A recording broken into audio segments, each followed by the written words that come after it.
Uca Allah buyurur ki, bir insanın qəlbində mərhəmət duyğusu yoxdursa, mən onu hidayətə yönəltməyəcəm. İnsanın qəlbi yumuşaq olmalıdır, yəni mərhəmətlə dolu olmalıdır. Sərtlik tərəfdarı deyil Allah, gözəl insanlar. Bakın, yalan danışmağı təbiət halına getirənlərə. Burada altından xətt çəkirəm. Sadəcə yalan danışmaqları deyil, yalan danışmaq çirkin bir şeydir. Ama deyir ki, bu adamlar yalan danışmağı təbiət, xarakter halına getiriblər. Adamın aldığı nəfəs də yalandır. Her şey yalan. Danıştığı, yediği, münasibətləri, saxtakarın biridir.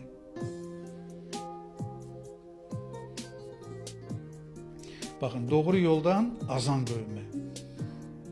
Allah buyurur ki başka bir ayette, bir insan özünü değiştirmese ya da bir toplum özünü değiştirmese Allah onu değiştirmeyecek.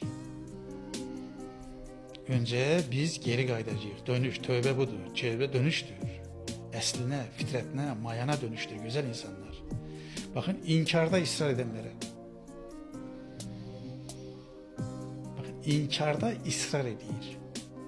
Bir şeyin həqiqət olduğunu bilsə də onu qəbul etmir. Bu qədər möhürlənib, yəni bu qədər ısrar edir. İki ayağını bir başmağa dirəyib və inkarda ısrar edir. İnkarda ısrar edənlərə Allah buyurur ki, mən hidayətə yönətməyəcəm. Bakın, təqlidçilərə təhqiqi imanı yoxdur. Yəni araşdırmayıb, öyrənməyib, qulaqdan dolma, ondan bundan eşitməklə hərəkət edir. Təqlidçilər azar deyir əziz Allah. Ona göre Allah bizi ağlımızdan istifadə etməyə, öyrənməyə təşviq edir ki, ağlının, vicdanının, iradəsinin haqqını verən insanlara deyir, mən hidayətə yönəldirəm. Təqlidçiləri, yamslayanları, öz ağlından istifadə edəməyənləri, onun bunun kör-körünə ardınca düşənləri hidayətə yönəltməm deyir. İmandan sonra inkara yönəlirlər.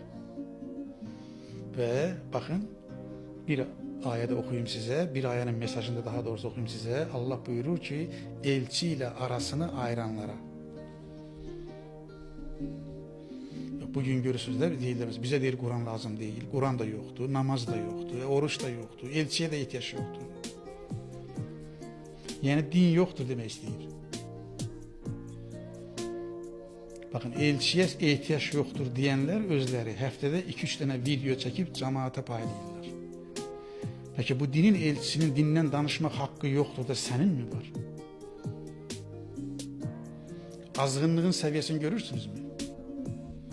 Deyir ki, mənə hədis demə deyir, Allah Rəsulundan danışma deyir, ona ehtiyac yoxdur, gəldi öz işini bitirdi, getdi deyir.